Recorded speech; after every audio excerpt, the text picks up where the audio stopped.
Bonjour tout le monde, ici Audrey et Catherine, les co-animatrices de Un peu de crime dans ton café! Et on a des grosses nouvelles à vous annoncer. Tenez-vous bien, j'espère que votre café est bien seté sur votre bureau. Attention, faites pas le saut.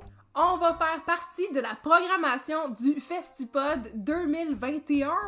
Yay! Et oui, le Festipod qui va avoir lieu du 2 au 3 octobre prochain au pub L'Adversaire dans Hochelaga Maisonneuve. Alors Catherine et moi, nous allons enregistrer un épisode live sur place. Ça va être à 17h le dimanche 3 octobre. Les billets sont en vente au www.festipod.com et tous les détails sont disponibles sur la page Facebook du Festipod. Et on va aussi vous tenir au courant et sachez que ça va être un épisode exclusif qu'on va enregistrer sur place. Naturellement, ça vous prend vos 2 doses pour y assister.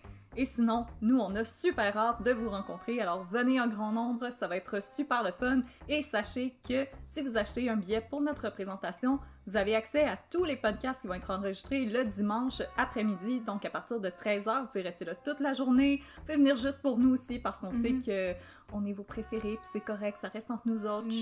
Pas besoin de dire à personne. C'est correct, c'est comme nous avec Éric Bruno. Effectivement.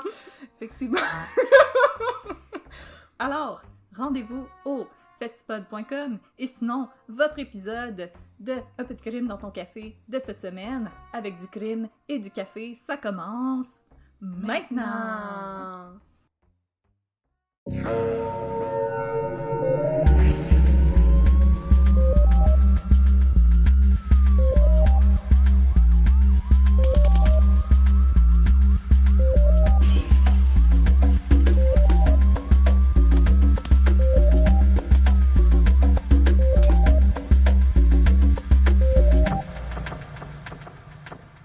Bonjour tout le monde et bienvenue à Un peu de crime dans ton café, le podcast où on se raconte des histoires de crime en buvant un bon café ou un mauvais café, ça arrive des fois, c'est triste, mais écoutez, life goes on.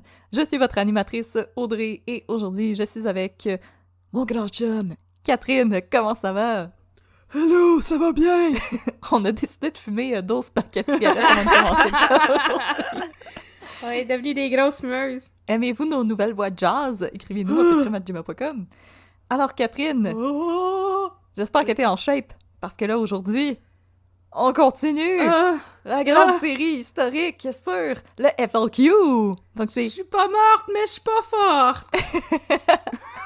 En autant que t'es encore parmi nous, parlant d'être parmi nous, il y a Mégane, qui est encore avec nous, parce qu'elle veut encore savoir la suite du FLQ. Elle veut savoir, on va-tu l'avoir, notre pays? Ben c'est ça, bon c'est ma vieux question. vierge. Je l'attends encore, notre pays. Ouais, il Si s'en vient. seulement j'avais une raison pour faire un épisode sur les référendums, si seulement... C'est pour ça que t'as Écoute, besoin d'une raison. Là. T'es rendu non. à... C'est ton 3e sur le FLQ, là. Ouais, mais Qu'est-ce ici, il que y a vraiment tu des crimes. Est-ce qu'il y a eu des Garde-toi. crimes dans les référendums? Ah, Ben, oui, je veux non. dire, le scandale des commandites. Ah, c'est vrai. En tout cas, teaser pour un futur épisode. On met ça dans notre petite poche. Alors, avant de commencer à jaser de bombes, de pets et de René Lévesque, qu'est-ce qu'on boit aujourd'hui, Catherine?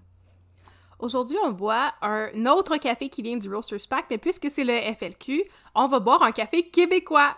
Donc, le Roasters Pack, on a déjà parlé, c'est un service d'abonnement qui fait de la livraison de café. C'est un service qui est personnalisable. Donc, vous allez sur leur site internet et vous pouvez sélectionner le type de café que vous préférez, le type de torréfaction, si vous voulez torréfaction brune ou blonde ou noire. Ou Éric foncé, Bruno. ou Éric Bruno, ou toutes les options de torréfaction qui n'existent pas que je suis en train d'inventer. Ou si vous voulez, par exemple, du café déjà moulu pour une machine à espresso, ou pour un café filtre, ou encore du décaféiné, comme moi j'ai chez moi.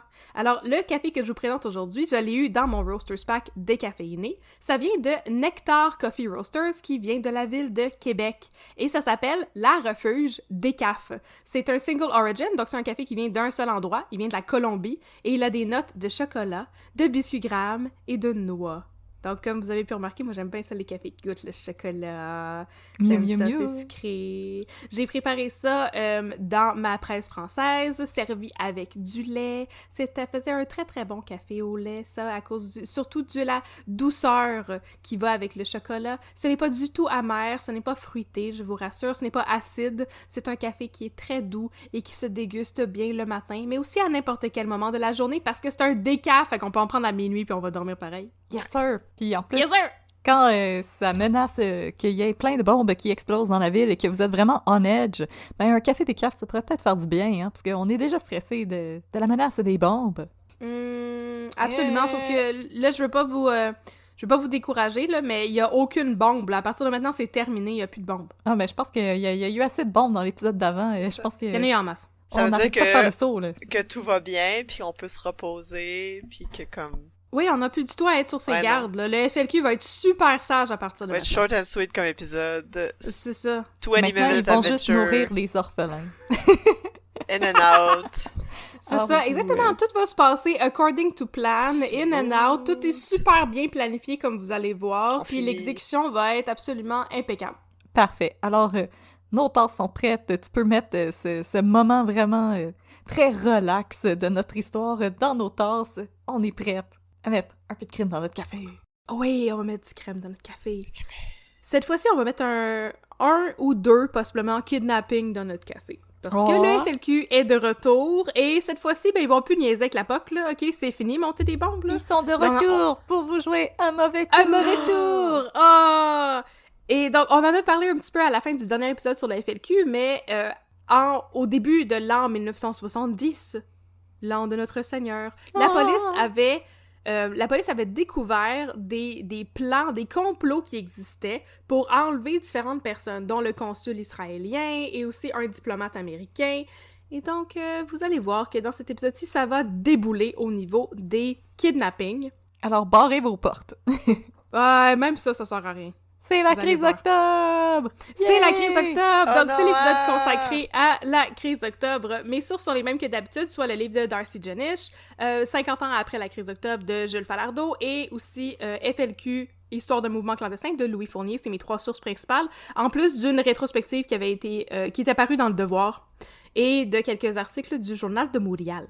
Oh, le journal de Montréal. Nous sommes maintenant... c'est vrai, précédemment, dans le FLQ, le FLQ, faut toujours faire ça, Ouais. faut toujours rappeler, le FLQ est un petit groupe terroriste, on peut les appeler comme ça, qui voulait faire l'indépendance du Québec, et pour arriver à faire l'indépendance du Québec, ils voulaient mettre la pression sur le gouvernement et sur les institutions en posant des bombes. Le FLQ n'avait jamais comme objectif de faire des victimes humaines, mais plutôt de s'attaquer à des symboles qui représentaient la Confédération, l'institution, l'establishment, le capitalisme, et même le patriarcat. Dans ce cas-ci, on va commencer à parler du patriarcat Oh, aussi. oh. Là. C'était À des bas le révolutionnaires... à bas le patriarcat, surtout à bas le capitalisme, et en plus à bas les anglophones qui sont en train de tout voler nos jobs de patronat. On veut être des Ivoire. patrons riches québécois.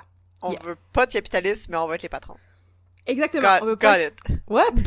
Mais qui make sense? Est-ce que tu es en train de dire qu'il y a des choses paradoxales dans le FLQ? Il y en a absolument pas. Non! Megan, Full cohérent. get off le bac du FLQ, là, suffit. Ok, je vais ramasse, descendre. ramasse tes affaires, pis va-t'en! Je m'excuse, pendant mon Tu nom. veux-tu ton pays? Arrête, là. Tu veux-tu ton pays? Ah, c'est ça. Je on sais y plus si je le veux, là, maintenant. Vous êtes pas fait avec moi. Alors, dans les épisodes précédents, on a vu que le FLQ a été fondé en 1963 et de 1963 à 1970, ils ont été responsables de nombreuses attaques à la bombe qui ont fait des millions et des millions de dollars en dommages matériels, mais aussi qui ont fait 5 victimes. Wilfred O'Neill, Leslie McWilliams, Jean Corbeau, qui était un membre du FLQ, Thérèse Morin et Jeanne d'Arc Saint-Germain. Dorénavant, nous sommes au début de la crise d'octobre. La crise commence le 5 novembre 1970. James Cross est un diplomate anglais qui réside dans l'affluent quartier de Westmount, dont je vous parle tout le temps depuis le début de cette histoire, parce qu'il y a beaucoup de bombes qui ont explosé à Westmount depuis la fondation du FLQ. Ça pète de James- partout. Ça pète de partout dans le quartier des riches anglophones. James Cross est né en Irlande en 1921. Il est un vétéran de la Deuxième Guerre mondiale, diplômé en sciences politiques du Trinity College, et en 1947, il amorce une carrière de diplomate en tant qu'attaché commercial de la Grande-Bretagne. Il occupe cette fonction au Royaume-Uni, en Nouvelle-Zélande, en Malaisie et finalement au Canada. Ah, il s'est promené, le monsieur Croche. Il s'est promené beaucoup. Partout dans le Commonwealth. Il s'est parmi partout dans le Commonwealth, bien sûr. C'est ça, les avantages d'être dans le Commonwealth. Yay! OK, maudit FLQ. Bon. James Cross arrive à Montréal en 1968. Il est présent lors de la parade de la Saint-Jean qui vire vraiment mal, là, le lundi de la matraque. Et à l'été 1970, il prend un petit sabbatique pour aller passer du temps en Angleterre. Mais en octobre, il est de retour. Il avait bu assez de thé et mangé assez de crumpets. Manger assez de crumpets avec de clotted cream. Et Ah à son retour, James Cross est informé du complot qui a été découvert par la police pour enlever Harrison W. Burgess, le consul américain. Et la police est dépêchée pour surveiller le domicile de Burgess, mais pas pour assurer la protection des autres dignitaires étrangers à Montréal, ce qui Débrouillez-vous! va s'avérer être une très grave erreur. Voici un sifflet. Arrangez-vous avec vos affaires. La maison de James Cross se situe au 1297 Red Path Crescent, qui est sur le flanc sud du Mont-Royal. Cross est un homme très routinier qui aime prendre une petite marche dans Westmount pour bien commencer sa journée. Sinon, il lui arrive souvent de... Ouais, pour digérer son petit déjeuner, tu sais. Sinon, il lui arrive souvent de marcher jusqu'à son bureau qui se situe sur la rue Dorchester, qui est aujourd'hui la rue René-Lévesque. Mais en fait, dans Westmount, ça s'appelle encore Dorchester. D'où il supervise une équipe de 28 employés, des attachés commerciaux comme lui, ou des Montréalais qui font des tâches cléricales, parce que patronat anglais. Selon toute vraisemblance, les différents employés de James Cross adorent travailler pour lui. Il est décrit comme un homme charmant, avec un sens de l'humour raffiné. Tout le monde l'aime bien, James Cross. Et c'est pourquoi la femme de ménage n'est pas surprise le moins du monde lorsque ça cogne à la porte au matin du 5 octobre, toc toc toc, et qu'un jeune homme muni d'un gros paquet lui explique avoir un cadeau de fête pour James Cross. Oh! C'est sa fête? Je sais pas, c'était pas précisé, mais il faut signer le paquet. Puis là, la jeune femme de ménage portugaise, elle dit qu'elle n'a pas de stylo et... Parce que j'ai fait fondre tous mes stylos pour faire des bombes. C'est ça, exactement, la petite femme de ménage révolutionnaire. Mais non, c'est ça. Elle dit « Ah, mais j'ai pas de stylo. » Puis là, l'homme lui répond « En voilà un. » Et il sort non pas un stylo, mais un revolver dans l'intérieur de son manteau. Ah! Il devait être bien mélangé, je crée bien. Alors, il la pousse dans la maison. Mais c'est pas un stylo, ça, monsieur! Non! Fait que là, il la pousse dans la maison, suivi par 2 complices. Ils ont commencé à ouvrir le paquet, puis ce qu'il y avait à l'intérieur, c'était pas un cadeau, c'était une mitraillette. Fait qu'il y a un gars qui a une mitraillette, un autre gars qui a un revolver. Ça peut être un cadeau quand t'es aux c'est États-Unis, apparemment. Ben c'est ça, c'est un très beau cadeau. Fait que Happy là, birthday, c'est 16, sweet 16, tête à mitraillette. Sweet 16, James Cross. Fait que les hommes armés traversent la maison et montent à l'étage. James Cross sort de sa chambre et se dirige vers la salle de bain, vêtu d'un t-shirt et d'une paire de bobettes, parce que bien sûr c'est le matin, tu sais, on est au matin. Fait que là, un des hommes armés lui dit de se coucher à terre ou il va mourir. Fait que James Cross fait ce qu'on lui dit. Il retourne dans sa chambre, il s'allonge sur le sol à plat ventre. L'homme lui passe les menottes. Cross est ensuite mené dans sa garde-robe parce que bien sûr il y a un walk-in closet, là, comme les riches, là. Et son kidnappeur l'aide à mettre des pantalons, des souliers, un veston par-dessus ses épaules pour cacher le fait que ses mains sont attachées dans son dos, bien sûr. Parle-moi donc de ça, un kidnappeur serviable de même. Ah. J'aime ça. C'est gentil! Il a choisi son ticket. Oui! Ah, il est beau son ticket, je vais vous le décrire plus tard, mais il était bien beau son ticket. Cette cravate-là a fait ressortir tes yeux. Oh. Alors, Cross et son kidnappeur retournent ensuite dans la chambre où les 2 autres hommes tiennent en otage la femme de Cross, qui s'appelle Barbara, et la femme de ménage, et la fille de la femme de ménage. Tout le monde était là. La femme de James Cross, qui est ben courageuse, dit alors au kidnappeur qu'ils doivent lui laisser le temps de dire au revoir à son mari, et elle se pitche dans les bras de James Cross pour l'embrasser une dernière fois. Oh my god! La petite madame courageuse! Oh cute! Moi, je me serais pas J'aime ça, il y a de la pitchée romance. devant des gars avec des mitraillettes pour embrasser mon chum une dernière fois. Puis j'ai dit ça à mon chum l'autre jour, puis il était bien insulté. Non, sorry, non. Bonne chance! Bonne chance! On va peut-être se revoir un jour! Alors, Cross est mené dehors et poussé dans un taxi. On lui demande de s'allonger entre le siège avant et le siège arrière, et un tapis est lancé par-dessus lui pour ne pas qu'il soit repéré, mais aussi pour ne pas qu'il voie où il est mené. Les kidnappeurs conduisent pendant 5-10 minutes avant d'arrêter dans un garage. Ils font sortir James Cross et placent sur sa tête un masque à gaz avec les yeux peinturés noirs. Encore une fois, James Cross est poussé entre les sièges d'une autre voiture et conduit jusqu'à l'appartement où il sera détenu dorénavant, soit au 10 945 rue des Récollets, dans Montréal-Nord. Là, il y a peut-être du monde qui habite dans cet appartement-là aujourd'hui. Écrivez-nous un petit match. Je tiens à dire, le masque à gaz avec les yeux peinturés en noir, méchant look de Borderlands ou de Mad Max, là, j'aime ça. Ouais, c'est un peu creepy. Hein. Ben, comme ça, il voyait absolument rien. Mais qui est donc responsable de l'enlèvement de James Cross? Qui? C'est une cellule du FLQ baptisée la cellule de libération. La cellule de libération est menée La cellule par... de libération séquestre des gens. Ouais, mais c'est pour libérer le Québec, c'est pas pour libérer James Cross. J'avais quand même le... Get with the program, là, OK? Est-ce que c'est paradoxal, ça aussi? Oui, bon, OK, c'est pas grave. Faut casser des œufs pour faire une omelette. On continue, là. Bon. Alors, la cellule de libération est menée par Jacques Lanctot, dont on a parlé dans l'autre épisode Il est d'avant, de retour! qui a soit 24 ou 25 ans, parce que j'ai vu les deux âges dans les livres de Louis Fournier puis Darcy Jenish. C'est un petit gars qui a grandi dans le quartier Rosemont à Montréal. Il a étudié au collège Saint-Ignace. Il voulait devenir missionnaire en Afrique, mais durant ses études, il s'est aperçu qu'il était davantage charmé par la philosophie que la théologie. Oh! Alors, Jacques Lanctot fonde sa première cellule du FLQ en 1963.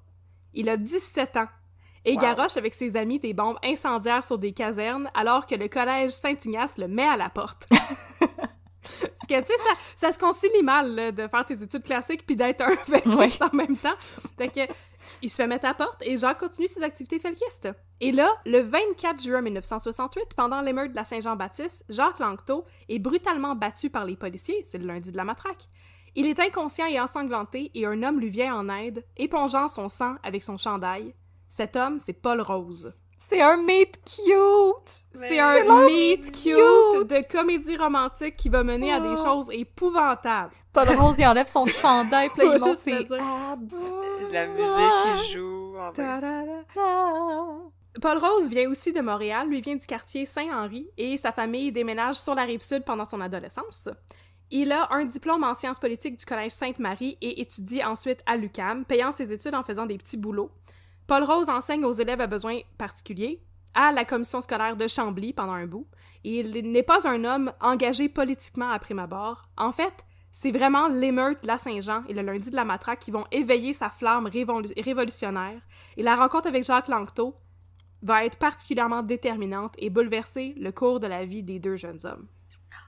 Ils sont tombés en amour. Ah, parce que c'est vraiment des jeunes hommes. Fait qu'on l'a dit, Lanctot, il a 24 ou 25 ans, Paul Rose, il a 27 ans. Ils sont jeunes. Ils ont la vie devant eux. Mais en 70, en fait. Fait qu'il est encore plus jeune quand ils se sont rencontrés. Ils ont la vie devant eux. Oh. Alors, Lanctot et Rose ont beau être des felkistes et ne sont pas intéressés par les bombes et la dynamite. Ils se retrouvent là-dedans, tu sais. Ils ont un point en commun parce que beaucoup d'autres felkistes étaient bien intéressés à construire des bombes, on l'a vu. T'sais. C'est vraiment nice, c'est vraiment nice. Fait qu'eux autres, c'est dans leur meet cute, ils ont réalisé que, il y avait un point en commun, c'est qu'ils aimaient pas ça, la dynamite. Eux autres, ils voulaient atteindre la libération du Québec d'une autre manière.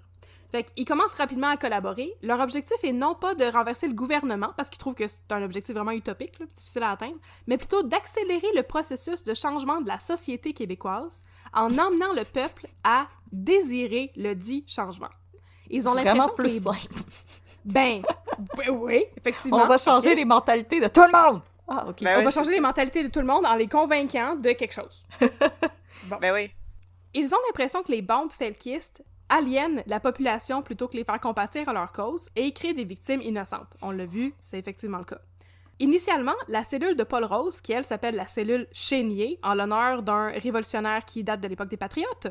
Donc la cellule Chénier et la cellule de Jacques Lanctot, la cellule de Libération. Les deux opèrent de manière indépendante, mais savent qu'elles veulent collaborer pour faire une action impressionnante. C'est comme un projet conjoint. C'est un featuring. C'est un... Ah oui, c'est ça! C'est la cellule de Libération featuring cellule Chénier. Yes, Fait que sir!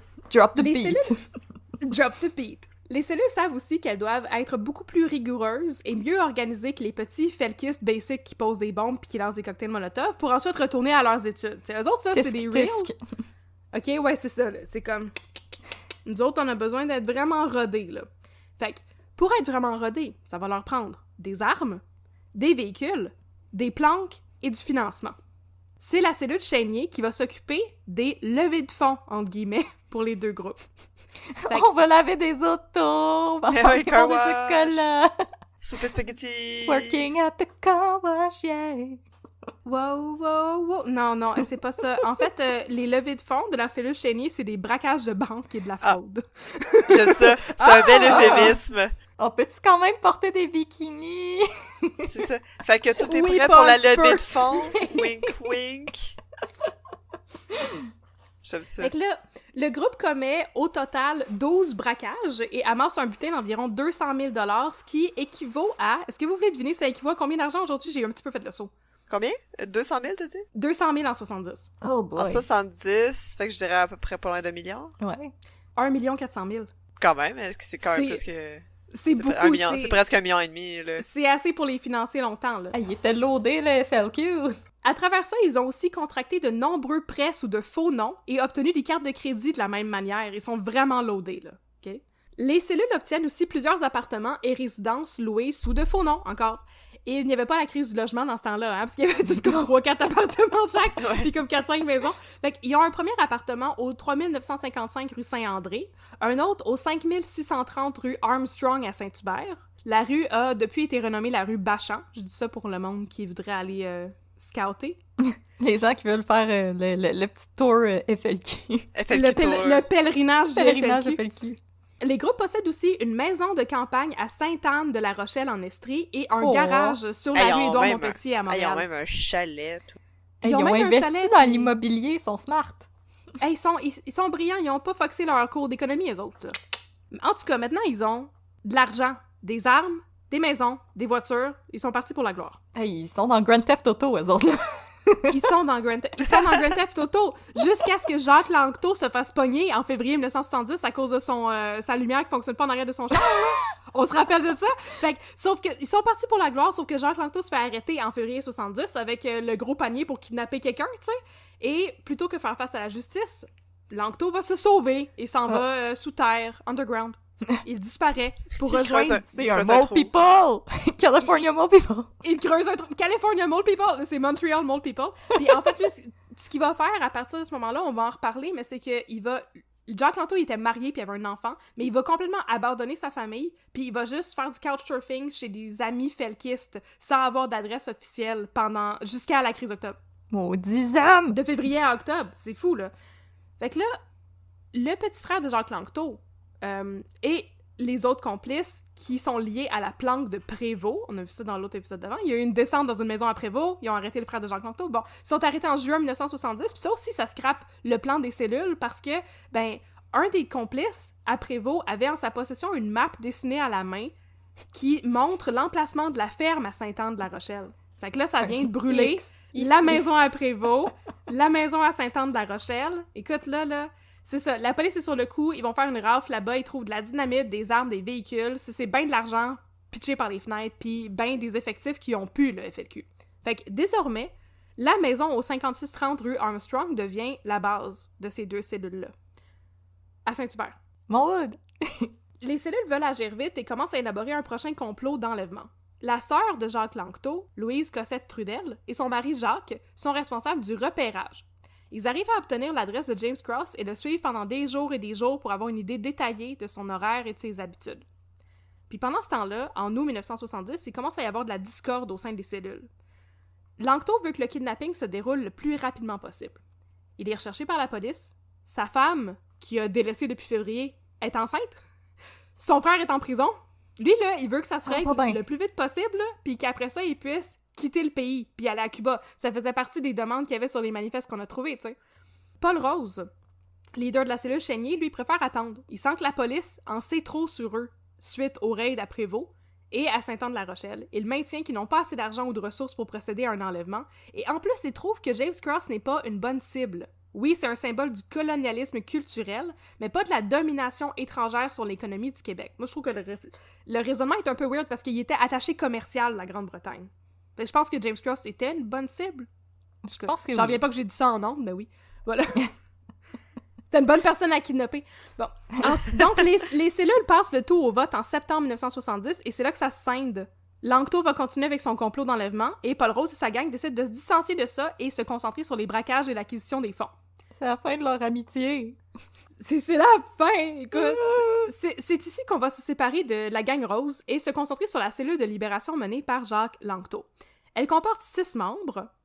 Jacques Langto, sa sœur Louise et son mari Jacques. Fait que là, vu que tout le monde s'appelle Jacques, je vais utiliser les noms de famille des gens à la place, c'est un peu plus facile. Bon. Fait que Louise Cossette-Trudel, Jacques Cossette-Trudel, Marc Carbonneau, Yves Langlois et une jeune femme de 19 ans dont le nom n'a jamais été rendu public.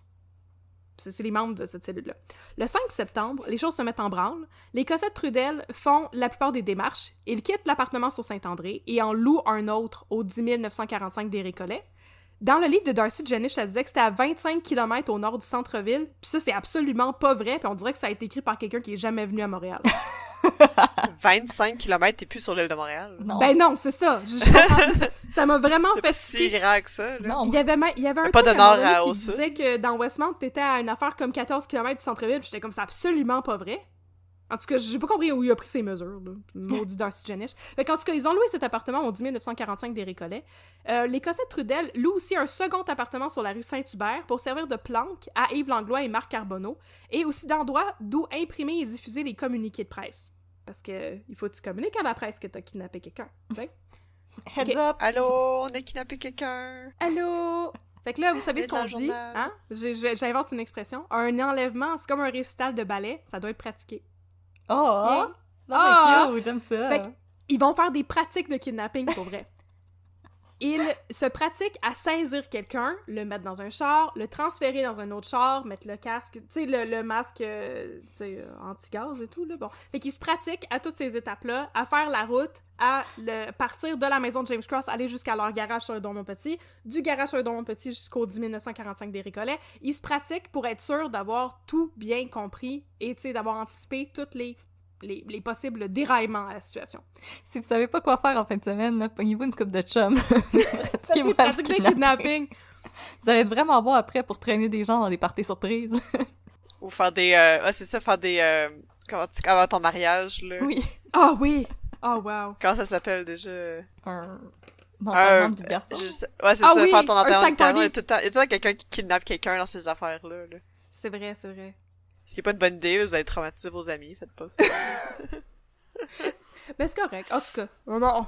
Bon, on C'est reparlera de correct, James Cross c'est plus juste... tard. C'est juste C'est une correct, ça. blague. C'est correct de se faire kidnapper. Fait que, en faisant les pratiques, la cellule de libération réalise en cours de route qu'ils vont avoir besoin d'un 7e participant, finalement. À 6, ils sont pas assez.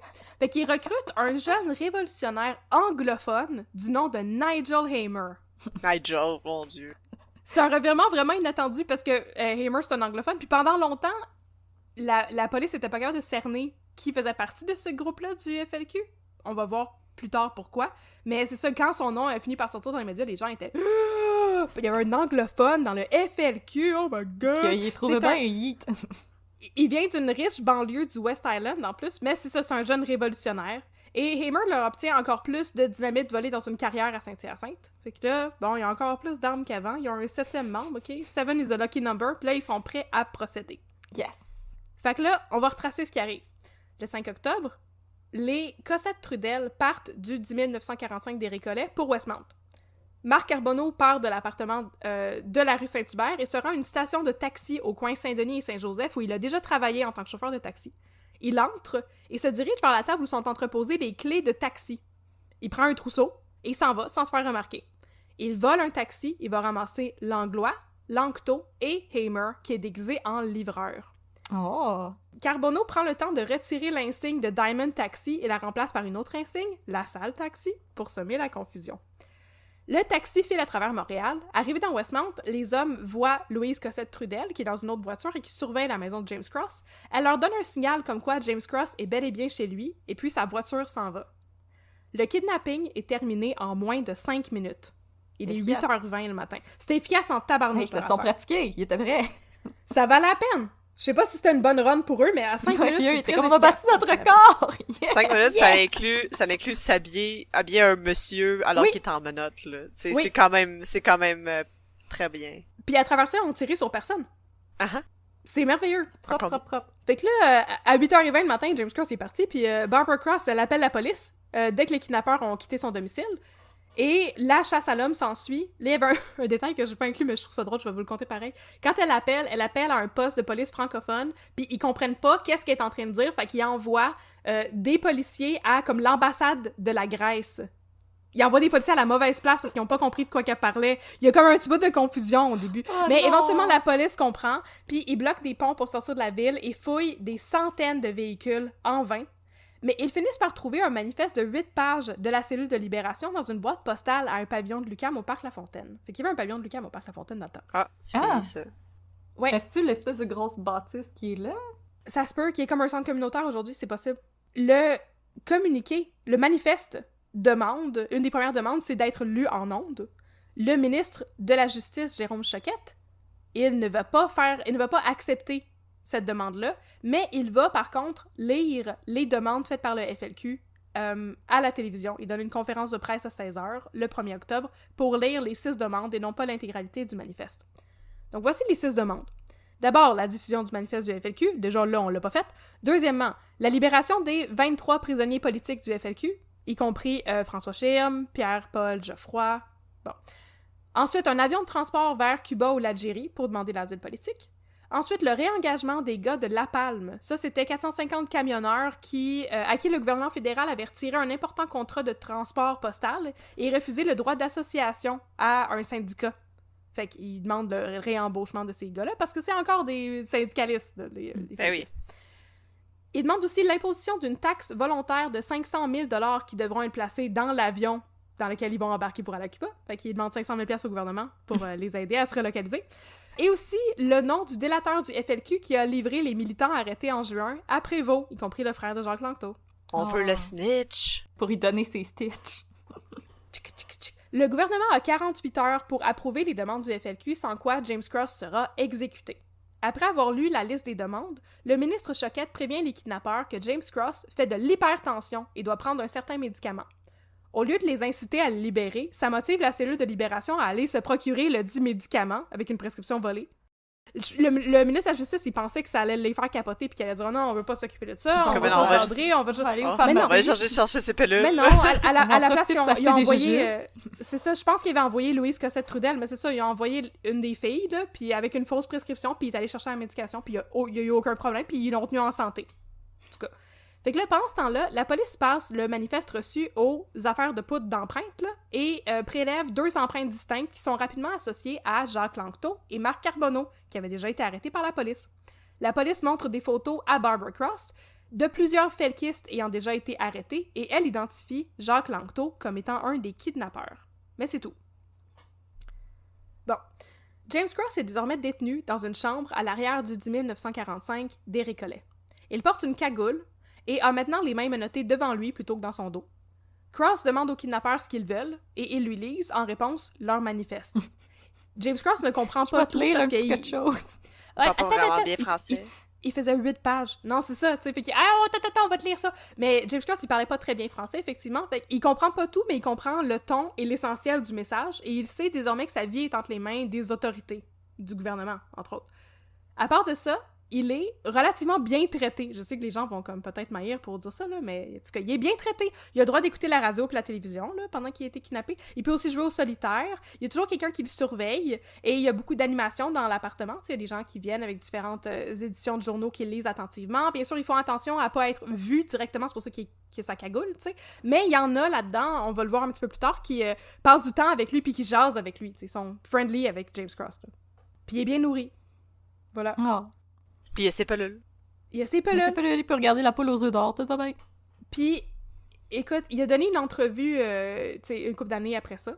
Puis il disait qu'il était très, il était très stoïque, puis il savait, à ce moment-là, justement, que la situation était pas entre ses mains, puis qu'il fallait qu'il se résigne à mourir. Puis il avait beaucoup de sang-froid dans cette situation-là. Il a l'air très courageux. Il était très calme et très courageux, effectivement. Puis... il était jamais dans la lutte, il n'y a pas eu de problème là, pendant son kidnapping. Il était séquestré là-bas, mais il était relativement bien traité par ses kidnappeurs, puis lui, il était pas hostile envers eux, il avait des bonnes relations envers eux. Bon. Dans les journaux, ça commence à se jaser. Claude Ryan du Devoir blâme les actions du FLQ sur une nouvelle vague d'enlèvements politiques en Amérique latine. Il urge le gouvernement à faire des concessions pour sauver la vie de James Cross. Jean-Paul Desbiens de la Presse a la position contraire. Selon lui, si le gouvernement fait des concessions, ça va encourager le FLQ à augmenter ses demandes ou même à commettre d'autres enlèvements. On négocie pas avec les terroristes! C'est souvent la posture des gouvernements dans des cas comme ça. René ça, Lévesque Jean-Paul Desbiens, c'est le frère Untel. C'est ça son pseudonyme quand il écrivait dans les journaux, le frère Untel, ouais.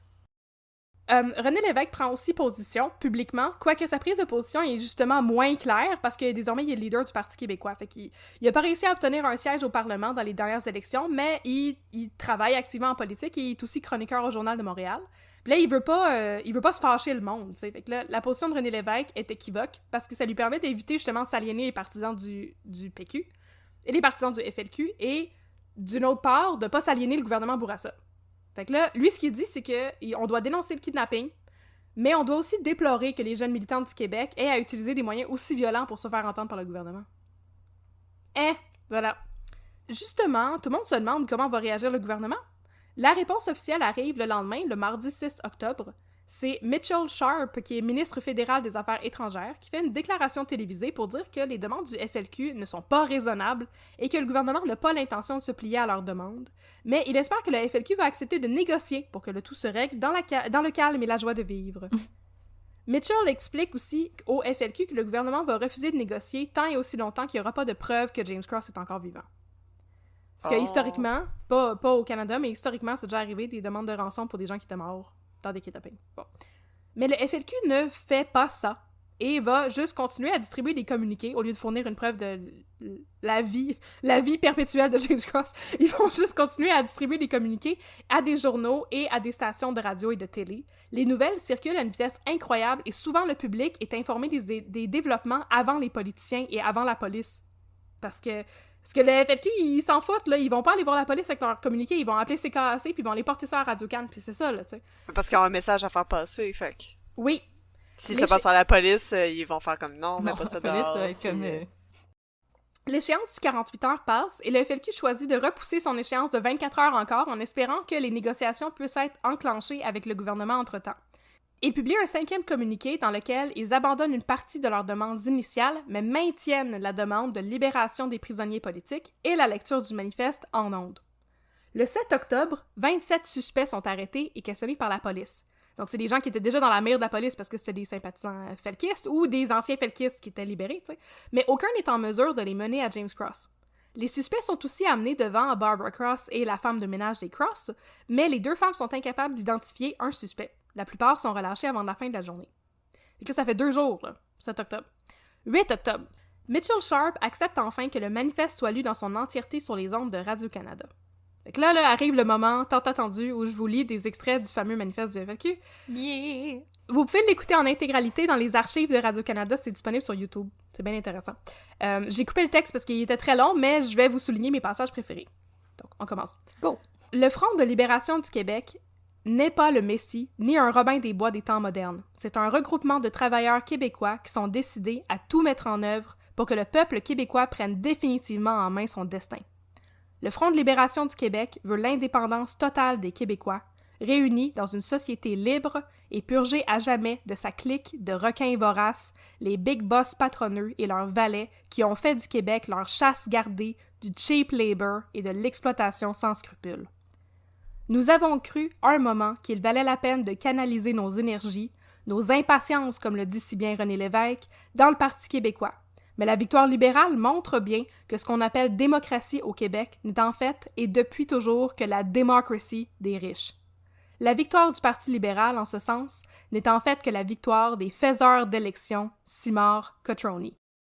Oui, il y en a des raisons à la victoire libérale. Oui, il y en a des raisons à la pauvreté, au chômage, au taudis, au fait que vous, M. Bergeron de la rue Visitation, et aussi vous, M. Legendre de Ville de Laval, qui gagnez 10 000 $ par année, vous ne vous sentiez pas libre en notre pays, le Québec.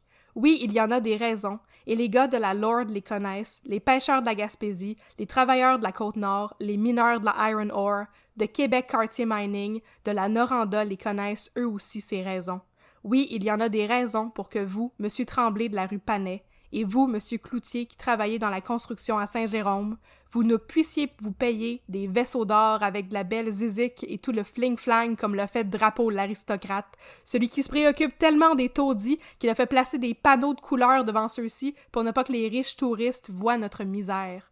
Oui, il y en a des raisons pour que vous, Madame Lemay de Saint-Hyacinthe, vous ne puissiez vous payer les petits voyages en Floride, comme le font avec notre argent tous les sales juges et députés. Nous en avons soupé, et de plus en plus de Québécois également, d'un gouvernement de mitaines qui fait 1001 acrobaties pour charmer les millionnaires américains et les suppliant de venir investir au Québec, la belle province où des 1000 carrés de forêts remplies de gibier et de lacs poissonneux sont la propriété de ces mêmes seigneurs tout-puissants du 20e siècle.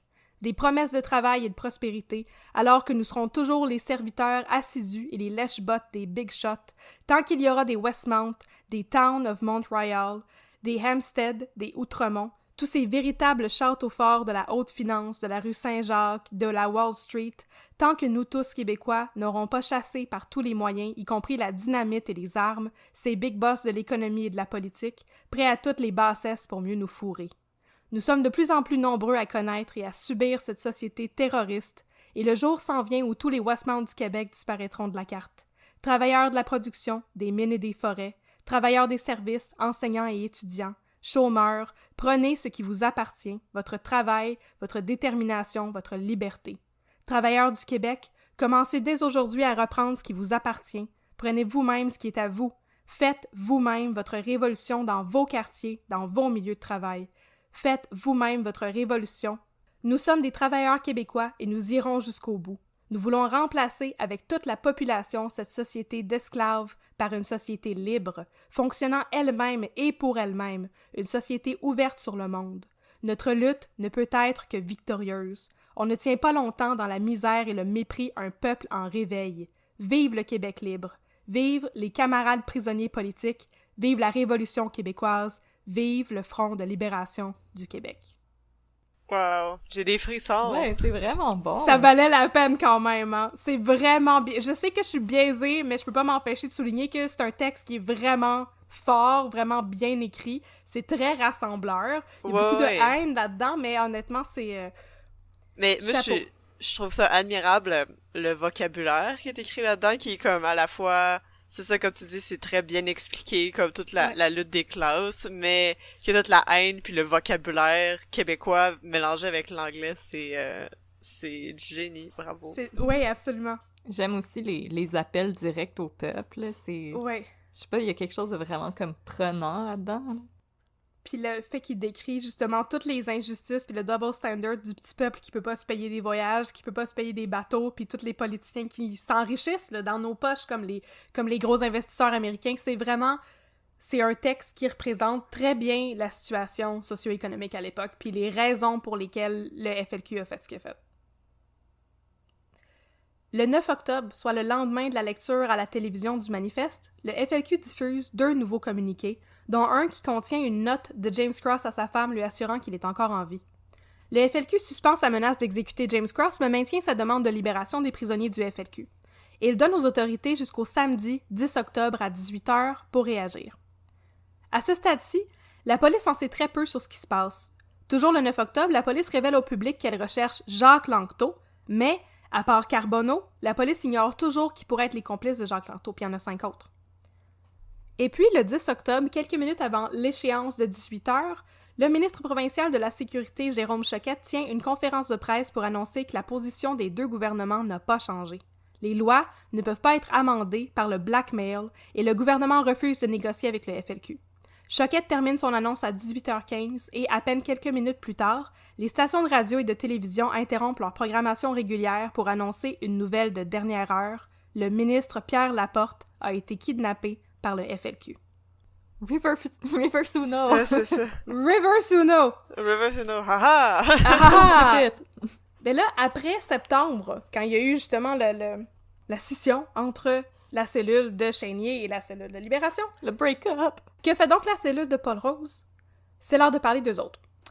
D'abord, ils sont seulement 3. Meanwhile, back at the ranch, dans la cellule de Paul Rose, la cellule Chénier, ils sont seulement 3. C'est Paul Rose, son frère Jacques et Francis Simard. Lorsque James Cross se fait kidnapper, les Roses tombent des nues. Ils sont aux États-Unis en voyage de financement. Et ils apprennent la nouvelle à la radio. Ils s'en doutaient pas du tout. Leur méthode de financement, c'est d'acheter des chèques de voyage, puis d'arpenter les États-Unis en visitant différentes branches ou banques ayant issu des chèques pour leur expliquer que leurs chèques ont été volés puis s'en faire donner d'autres. Oh. D'accord. C'est merveilleux. Fait que c'est comme ça qu'ils font de l'argent, et dès que les Roses entendent parler de l'enlèvement de James Cross, ils commencent à planifier un nouvel enlèvement. Fait qu'ils reviennent au Canada rapidement, et finissent par jeter leur dévolu sur Pierre Laporte, qui est le bras droit de Robert Bourassa et le ministre du Travail et de l'Immigration dans le gouvernement québécois. Listen up! You can get the new iPhone 16e with Apple Intelligence for just $49.99 when you switch to Boost Mobile. We pulled so many all-nighters to give you this deal, and hey, stop messing with the mic! I'm just helping us catch people's attention. This is a great deal! Exactly. So it doesn't need all that. Fine. Head to your nearest Boost Mobile store right now. Visit your nearest Boost Mobile store for full offer details. Apple Intelligence requires iOS 18.1 or later. Restrictions apply. Ils vont le kidnapper et le tenir en otage à leur bungalow du 5630 rue Armstrong, qui a été loué sur un faux nom. Ils réalisent qu'ils vont avoir besoin d'un 4e acolyte, alors ils recrutent le jeune Bernard Lortie, qui a 19 ans, un petit gars de Gaspé. Ils sont pas pratiqués, eux autres, par exemple. Non, ils sont en roche, c'est ça l'affaire. Pierre Laporte réside à Saint-Lambert. Fait que le 10 octobre, soit le jour de son kidnapping, Pierre Laporte se prépare à déguster un souper de l'Action de grâce en compagnie de sa famille. Miam miam. Miam miam miam, la dinde, du gravy. Il joue au ballon avec son neveu devant sa maison, quand se pointe une Chevrolet 1968 verte conduite par Paul Rose. En sortent Paul et Bernard Lortie, armés de carabines, avec des guns. Ils font monter la porte à bord et lui bandent les yeux. Le neveu de la porte a la présence d'esprit de noter le numéro de plaque du véhicule, le 9J2420, ce qui va permettre à la police de retracer son propriétaire. L'enlèvement sème un vent de panique. Dimanche le 11 octobre, un communiqué de la cellule Chénier est retrouvé dans les poubelles près de la station de radio CKAC à Montréal. Le communiqué annonce que Pierre Laporte sera exécuté le soir même si le gouvernement maintient sa ligne dure. Oh boy. Le communiqué a été déposé par Paul Rose, qui a monté à Montréal en taxi. Voilà. Et distribue un autre communiqué la journée même qui est accompagné d'une lettre de Pierre Laporte à Robert Bourassa, l'implorant de négocier et lui disant de décider de sa vie ou de sa mort. Ça, c'est une citation directe. C'est dans tes mains, Robert, là. C'est dans tes mains, Robert, tu décides de ma vie ou de ma mort. Ouais. Niaise pas. Cette fois-ci, le gouvernement réagit. Robert Bourassa monte à Montréal avec toute sa gang et s'établit un quartier général dans la suite à l'étage supérieur de l'hôtel Reine-Élisabeth. Bourassa et son cabinet se rencontrent pendant toute la journée du dimanche pour débattre. Désormais, c'est devenu une affaire personnelle. C'est son ministre qui s'est fait kidnapper. Laporte était son numéro 2 après tout. Et la menace se rapproche dangereusement du premier ministre. À 22h, l'heure prévue de l'exécution, Bourassa fait une déclaration à la télévision. Il dit que le gouvernement est ouvert à négocier pour sauver la vie de James Cross et Pierre Laporte, mais qu'il veut aussi mettre en place des mécanismes pour garantir que la libération des prisonniers politiques du FLQ ait comme résultat la libération des otages. C'est des processus qui prennent longtemps, là, tu sais, faire sortir des gens de prison. Bourassa demande au FLQ d'entrer en contact avec lui. Ce que les deux cellules vont faire séparément. À 2h du matin, la cellule de libération émet une réponse sur les ondes de CKLM. À 10h du matin, la réponse de la cellule Chénier est diffusée. Les deux incluent des lettres de James Cross et de Pierre Laporte, respectivement, au premier ministre. Les deux cellules choisissent aussi un avocat pour les représenter dans les négociations, Robert Lemieux. Robert Lemieux a 29 ans et c'est un mouton noir du droit québécois. Il a les cheveux longs et une moto. Il a fait son barreau, il a étudié à McGill et il a commencé à travailler dans une firme de droit très prestigieuse, mais il n'a pas fait long feu. Parce que, en 1966, la firme a reçu une demande pour aider des militants du FLQ, et l'histoire a complètement bouleversé Robert Lemieux, qui a commencé à négliger tout le reste jusqu'à ce que sa femme et ses enfants le quittent et qu'il se fasse mettre à la porte de son cabinet. Seigneur! Il a été complètement converti par le FLQ, puis désormais, c'était complètement pilled, il était pareil comme moi. Fait que Lemieux... Il est tombé dans le rabbit hole du FLQ. Il est tombé dans le rabbit hole du FLQ. Peut-être qu'il s'est fait lire le manifeste en entier puis il était comme « Wow, c'est dommage bien écrit. » Wow. Lemieux est devenu l'avocat officieux du FLQ et a commencé à vivre dans l'hôtel Nelson sur la place Jean-Cartier à Montréal, parce que, tu sais, sa femme l'avait mis dehors, là. Et c'est de là qu'il va tenir une série de conférences de presse à la demande du FLQ. Dans ces conférences de presse, Lemieux accuse les policiers d'avoir effectué des arrestations et des saisies avec des faux mandats et le gouvernement d'être de mauvaise foi. Je suis pas saillante.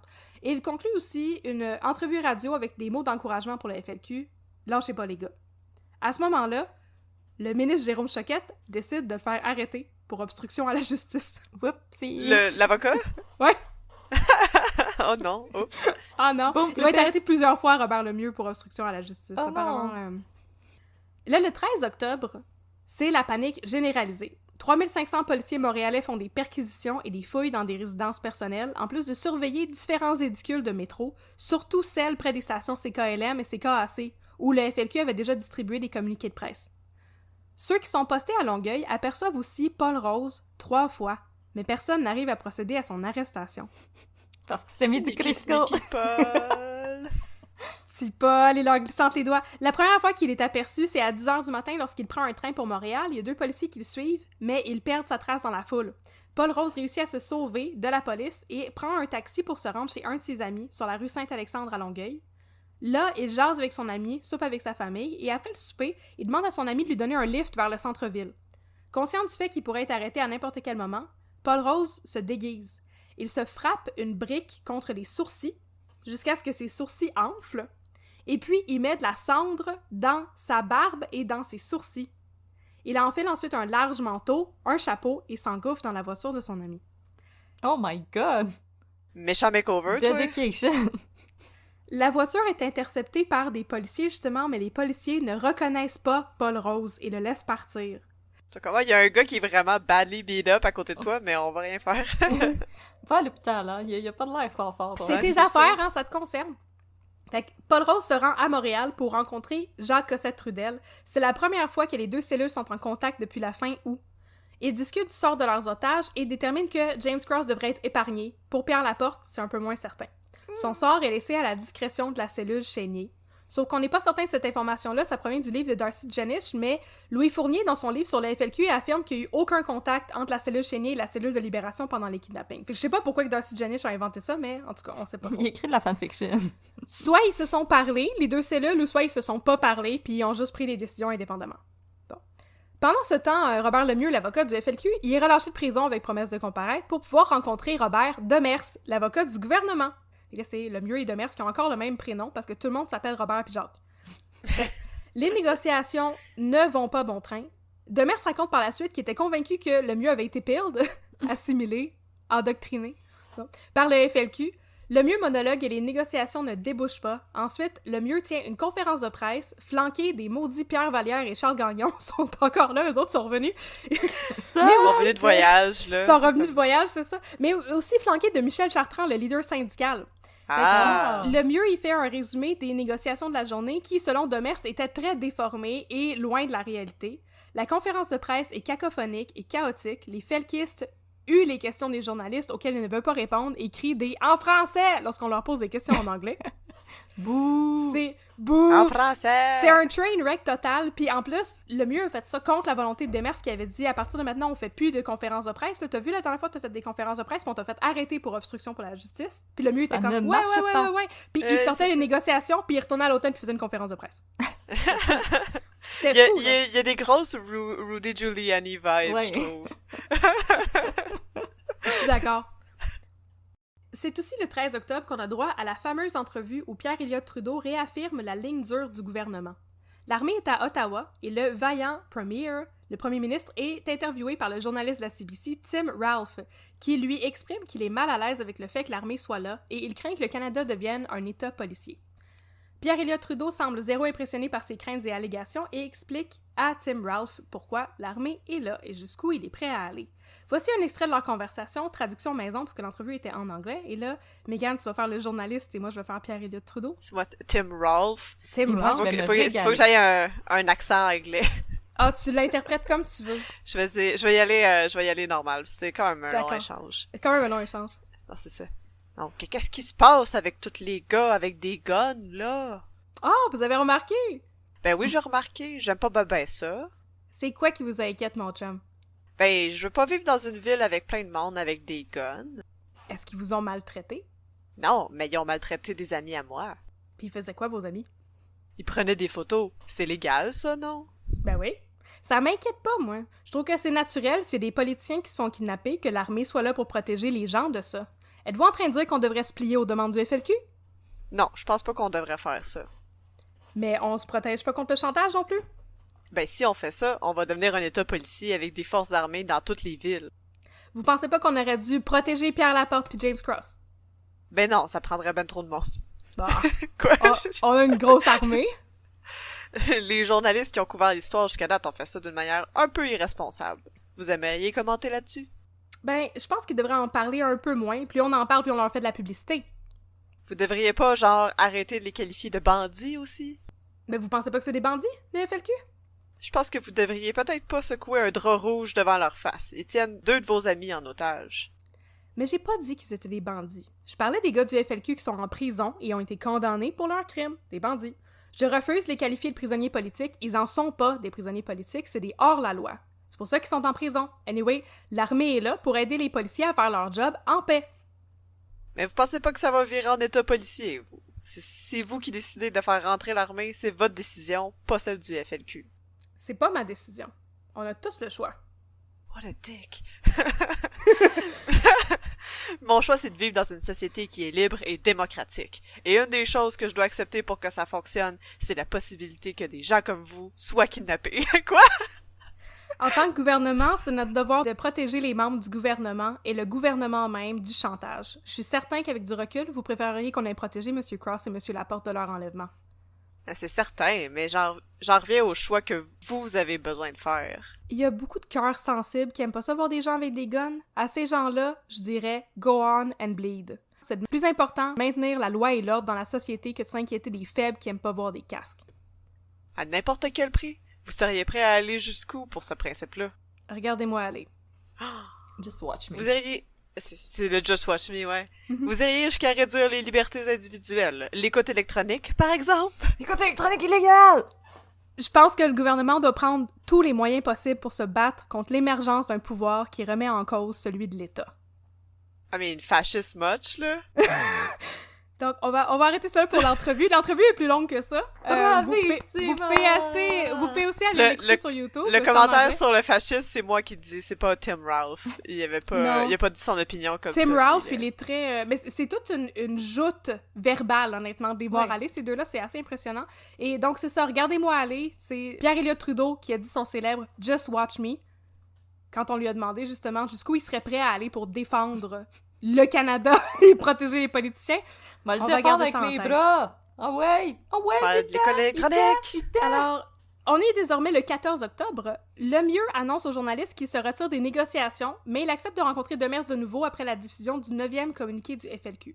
Le communiqué est daté du 14 octobre, donc le jour même, et rejoint la station CKLM à 5 h du matin. Les kidnappeurs y renouvellent le mandat de représentation de Le Mieux et les négociations reprennent. Pendant les négociations, selon Demers, Le Mieux est hostile.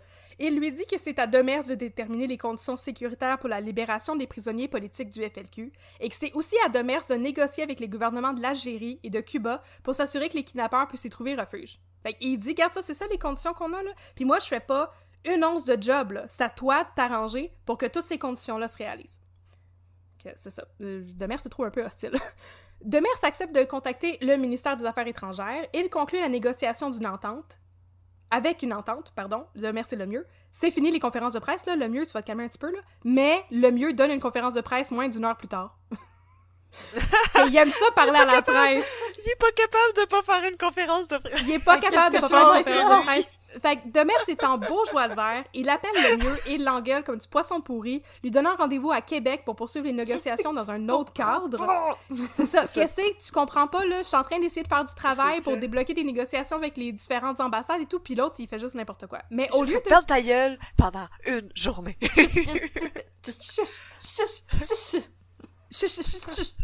Fait que Demers invite Le Mieux à le rejoindre à Québec pour négocier ailleurs que, disons, à l'hôtel Nelson, où est-ce qu'il était, là, dans le Vieux-Port, là, tu sais, en terrain neutre. Mais au lieu de se pointer à Québec, comme prévu, Le Mieux se pointe à un rassemblement d'étudiants en sciences sociales à l'UQAM, accompagné de Pierre Vallière et Charles Gagnon. Ils lisent le manifeste du FLQ et encouragent les étudiants à faire des manifestations et des grèves. Yay! Ah... Je reconnais Lucas. On a reçu le message 10 sur 10. Je reconnais Robert Lemieux aussi, puis Pierre Vallière. Une pétition paraît aussi initiée par René Lévesque pour urger le gouvernement à négocier pour sauver la vie des otages. Elle récolte 150 signatures, les 150 signatures obligatoires, et paraît le lendemain dans Le Devoir. Dès le lendemain, le 15 octobre, des leaders étudiants des collèges et universités francophones organisent des grèves et autres mesures pour supporter le FLQ.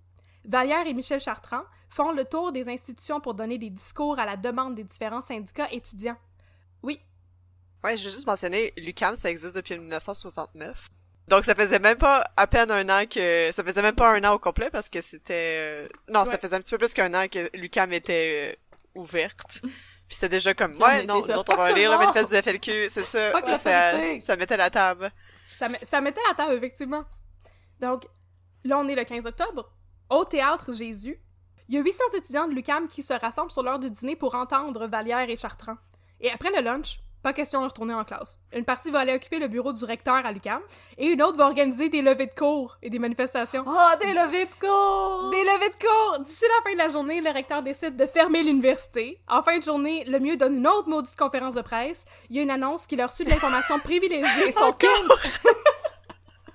Je sais!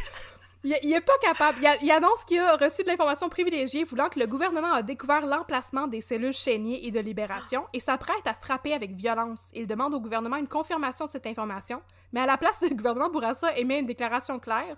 La demande d'extradition des kidnappeurs a été acceptée. Le gouvernement est prêt à recommander la libération conditionnelle acceptée de 5 prisonniers politiques du FLQ. Fait qu'on confirme pas qu'on sait son où, mais on a accepté conditionnellement 2 des demandes du FLQ. Le mieux est complètement hors de lui. Il tient une dernière conférence de presse durant laquelle il déclare qu'il s'est fait mettre dehors des négociations et que le gouvernement se moque de lui. Il quitte l'hôtel Nelson et se joint à un rallye pro-FLQ d'entre 1500 et 5000 personnes à l'aréna Paul Sauvé où il y avait la grève de la police. Yeah! Là-bas, le comédien Marc Garneau lit le manifeste du FLQ dans son intégralité. La foule scande « FLQ! FLQ! » Et Vallière les excite encore plus en déclarant, et je cite, « Le gouvernement dit que le FLQ est une petite bande de criminels, mais ce n'est pas vrai. Vous êtes le FLQ. » Il urge la population à organiser sa propre libération. Le rallye se termine vers 11h30, sans intervention policière. Fait que le FLQ, c'était les amis qu'on s'est fait en chemin. Oh. Mais dans les coulisses, se trame quelque chose de très important et de très grave. Depuis le 11 octobre, en secret, le gouvernement Bourassa presse le gouvernement Trudeau à appliquer la loi sur les mesures de guerre. Le principe de cette loi-là est double. D'abord, il s'agirait d'envoyer l'armée à Montréal pour arpenter les rues et protéger les domiciles des ministres, diplomates et politiciens en tout genre. Ensuite, la loi des mesures de guerre suspendrait l'échéance de libération pour les suspects appréhendés par la police. En temps normal, la police a X nombre de temps pour porter des accusations contre un suspect, sinon il est relâché. Avec la loi des mesures de guerre, la police pourrait détenir et interroger ces suspects pendant 21 jours, en plus de faire des perquisitions sans mandat. Oh boy. Je sais exactement où ça sort. Ouais, À 12h45, le 15 octobre, le ministre Choquette réquisitionne les corps armés pour venir en aide aux policiers montréalais. La loi sur les mesures de guerre est ensuite approuvée dans la nuit du 15 au 16 octobre. Et, à 4h du matin, le 16 octobre, Pierre-Éliott Trudeau suspend la Charte des droits et libertés et décrète un état d'insurrection en vertu de la loi des mesures de guerre. Dès l'aube, la police de Montréal et la SQ commencent une razzia. Ils procèdent à 350 arrestations et des milliers de perquisitions, 4600 avec mandat et 31 700 sans mandat. Au total, plus de 500 personnes seront écrouées, en plus de celles qui sont détenues momentanément et n'apparaissent pas dans les bilans. À travers ça, la police n'est pas plus près d'appréhender Lanctot, Rose et leurs gangs respectives. Parmi les arrêtés, on retrouve Reggie Chartrand, le gars des Chevaliers de l'Indépendance. Oh non! Stanley Gray, qui avait organisé l'insurrection de McGill français l'année précédente, mais aussi le poète Gérald Godin et la comédienne Pauline Julien. Oh! Donc, ils ont arrêté 500 personnes, mais ça les a pas rapprochés parce qu'il y a personne là-dedans qui était des collaborateurs avec les 2 cellules qui étaient responsables. C'est une grosse perte de temps. C'est une grosse perte de temps qui a traumatisé tout le monde. Les journaux et le public pendant ce temps-là soutiennent et saluent les mesures de guerre. Un sondage réalisé plus tard va démontrer que le gouvernement a alors le soutien de 89% des anglophones et 86% des francophones, selon Darcy Jenish. Mais je pense qu'on peut prendre ça avec un grain de sel parce que le FLQ avait beaucoup de soutien, on l'a vu, dont de la part de personnalités publiques et politiques comme René Lévesque. Puis il va y avoir de plus en plus de soutien à l'avenir, on va en reparler. Pendant ce temps, au 5600 rue Armstrong, Pierre Laporte n'a pas de fun pantoute pendant son kidnapping. Alors que James Cross passe ses journées à jouer au solitaire et à regarder la TV en compagnie de Lanctot, Cossette Trudel et toute la belle gang, Pierre Laporte est en train de péter aux frettes en bon français. D'abord, à la cellule Chénier, on mange juste du spaghetti en canne parce qu'on n'a plus d'argent. On se rappelle qu'ils étaient en train de faire leur virée, de voler des chèques de voyage aux États-Unis quand ils sont revenus, en urgence pour kidnapper Pierre Laporte. T'sais. À un moment donné, Pierre Laporte demande à manger quelque chose d'autre, mais les gars qui le surveillent, là, n'ont pas d'argent. Alors Pierre Laporte va leur donner 20$ pour qu'ils fassent venir du poulet barbecue et des club sandwich. Miam! Fait qu'il doit payer lui-même pour sa bouffe de kidnapping. Là. Ça va pas bien. Le jour, la radio et la télé sont allumées en permanence et Laporte attend avec impatience les nouveaux développements. Il est d'abord réjoui d'apprendre que le gouvernement a l'intention de négocier, puis il est bien découragé quand Bourassa revient sur sa parole et fait entrer l'armée à Montréal. Selon Francis Simard, le vendredi, qui est un des kidnappeurs, le vendredi 16 octobre, Pierre Laporte semble de plus en plus désespéré et il semble s'écrouler émotionnellement. Il entend en fin de journée que Robert Bourassa arrête officiellement les négociations et, dans un effort mené par le désespoir, Pierre Laporte tente de s'enfuir. Il défonce une fenêtre, mais il n'arrive pas à quitter la maison. Il a réussi à se défaire de ses menottes, mais il n'a pas pris le temps de retirer le bandeau sur ses yeux. Oh mon Dieu, il était en panique. En panique, c'est ça, c'est un acte irréfléchi, désespéré, complètement paniqué, là. Il a réussi à défoncer une fenêtre, ça fait longtemps qu'il mange pas bien, tu réfléchis pas très bien non plus, puis il doit pas avoir dormi beaucoup non plus. Non, c'est ça. Non, c'est ça, effectivement. Lui, il est vraiment en train... Émotionnellement, là, il est plus là. Francis Simard, il racontait dans son... il a écrit un livre sur la crise d'octobre par la suite, il racontait que il était dans un état quasi catatonique là, pendant les dernières journées, là. Il répondait pas quand on y parlait, il réagissait pas, il bougeait pas, il était... Mentalement, il était plus là du tout, là. Alors, on est le 16 octobre. Bernard Lortie quitte l'appartement et se rend jusqu'à Montréal pour alerter Paul Rose, qui est caché dans l'appartement d'une certaine Louise Véraud, une de ses amies. Paul discute avec Lortie, puis avec son frère au téléphone, et ensuite quitte l'appartement pour emménager au 3720 Queen Mary, chez une autre de ses amies, Colette Terrien. Ni Lortie ni Paul Rose ne retourneront au 5630 rue Armstrong. Jacques Rose et Francis Simard demeurent seuls avec Pierre Laporte, qui va mourir dans quelques heures à peine. La mort de Pierre Laporte arrive le samedi matin, le 17 octobre. Il existe 3 versions différentes de la mort de Pierre Laporte que nous allons examiner une après l'autre. On pourra en discuter par la suite. D'abord, il y a la version de Paul Rose. Paul Rose a déclaré aux policiers de la SQ suite à son arrestation qu'il est revenu au 5630 rue Armstrong le vendredi 16 octobre vers 7 heures du soir. Il a discuté avec son frère et Francis Simard, qui lui ont raconté la tentative d'évasion de Pierre Laporte. Les 3 felkistes ont ensuite passé la nuit à surveiller la porte, un après l'autre. Le samedi 17 octobre au matin, ils ont discuté la loi des mesures de guerre, qui était en fonction depuis une journée, là, et surtout comment ils devraient assassiner Laporte et se débarrasser de son corps. Ils l'ont ensuite tué de sang-froid. 2 d'entre eux tenaient Pierre Laporte, alors qu'un 3e l'étranglait avec la chaîne que le politicien portait à son cou. Ensuite, on a la version de Francis Simard. Celui-ci affirme que Jacques Rose et lui étaient seuls avec Pierre Laporte le 17 octobre. Ceci est corroboré par Colette Terrien, l'amie chez qui Paul Rose venait de se réfugier, qui affirme que Paul Rose n'a pas quitté son appartement, ni le vendredi, ni le samedi. Francis Simard affirme que Jacques Rose et lui ont débattu toute la soirée du 16 et le matin du 17 de ce qu'ils devraient faire avec Pierre Laporte. Le libérer, le tuer. Et finalement, ils ont choisi de le tuer, mais Simard a oublié les détails et ne veut pas s'en souvenir. Finalement, la version du rapport sur les événements d'octobre 1970 par Jean-François Duchesne. Duchesne est avocat pour le ministère de la Justice du Parti québécois en mai 1977. Le ministre de la Justice, Marc-André Bédard, lui confie le mandat de mener une enquête sur les événements d'octobre 70. Selon Darcy Jenish et aussi selon Louis Fournier, le rapport de Duchesne comporte des failles importantes. Il n'a pas pris la peine d'interviewer un bon nombre de personnes impliquées dans cet événement, dont l'ancien premier ministre Robert Bourassa, et n'avait pas le pouvoir de convoquer des gens par subpoena pour qu'ils témoignent à son enquête. Cela dit, Duchesne a interviewé les kidnappeurs de James Cross et ceux de Pierre Laporte. Voici donc la version des faits de ce rapport. Au matin du 17 octobre, Pierre Laporte est devenu hors de contrôle. Il est désespéré. Il offre de l'argent à ses kidnappeurs en échange de sa libération. Simard et Rose planifient de libérer Pierre Laporte. Ils veulent le mettre dans le coffre de leur voiture et laisser la voiture dans le stationnement de l'hôpital Charlemagne à Greenfield Park parce qu'il était blessé. Il a essayé de sortir par une fenêtre cassée, là. Mais avant que ça arrive, Pierre Laporte est en proie à une crise d'agitation très violente et commence à crier. Il porte un gros col roulé en laine et une chaîne d'or au cou. Un de ses kidnappeurs l'agrippe par le col pour l'empêcher de crier et d'alerter les voisins. Le kidnappeur a un mouvement de tourniquet avec le col et, quand il le relâche, il réalise que Pierre Laporte est mort. Jacques Rose et Francis Simard sont horrifiés par ce qui vient de se passer. Suite à la mort de Pierre Laporte, Simard et Rose appellent Paul Rose pour leur annoncer que Pierre Laporte est mort et pour discuter les prochaines étapes. Ils vont mettre le corps de Pierre Laporte dans le coffre de leur voiture et l'abandonner sur le terrain de la Wandell Aviation à Saint-Hubert. Jacques Rose conduit la voiture dans laquelle se trouve le corps de Laporte. Simard le suit dans une autre voiture. Ils vont abandonner la voiture avec le corps de Pierre Laporte devant la Wondell Aviation et filer à Longueuil, où ils abandonnent leur véhicule et montent à Montréal en autobus. Ils rejoignent Paul Rose au 3720 Queen Mary. Et Paul Rose rédige un communiqué déclarant que le meurtre de Pierre Laporte était intentionnel, une exécution politique. Il incite aussi ses acolytes à prendre en groupe la responsabilité partagée du meurtre. Le communiqué est dissimulé sous un annuaire à l'entrée du théâtre Port-Royal dans la place des Arts. Selon Louis Fournier, Darcy Janisch, c'est la version la plus probable. Paul Rose place ensuite un appel à CKAC vers 10h30 du soir. Un journaliste de CKAC se rend au théâtre pour récupérer le communiqué. Le communiqué contient un croquis grossier de l'endroit où pourrait être trouvé le corps de Pierre Laporte. Le journaliste de CKAC se rend sur place, accompagné d'un photographe de la presse, et quand il voit qu'il y a bel et bien une voiture, là, il appelle la SQ. La SQ s'amène avec une équipe de désamorçage d'explosifs au cas où le coffre soit piégé.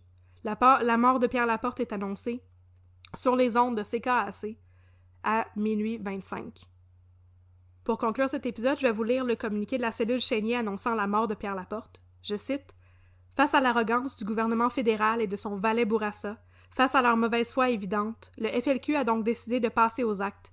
Pierre Laporte, ministre du Chômage et de l'Assimilation, a été exécuté à 6h18 ce soir par la cellule Dieppe Royal 22e.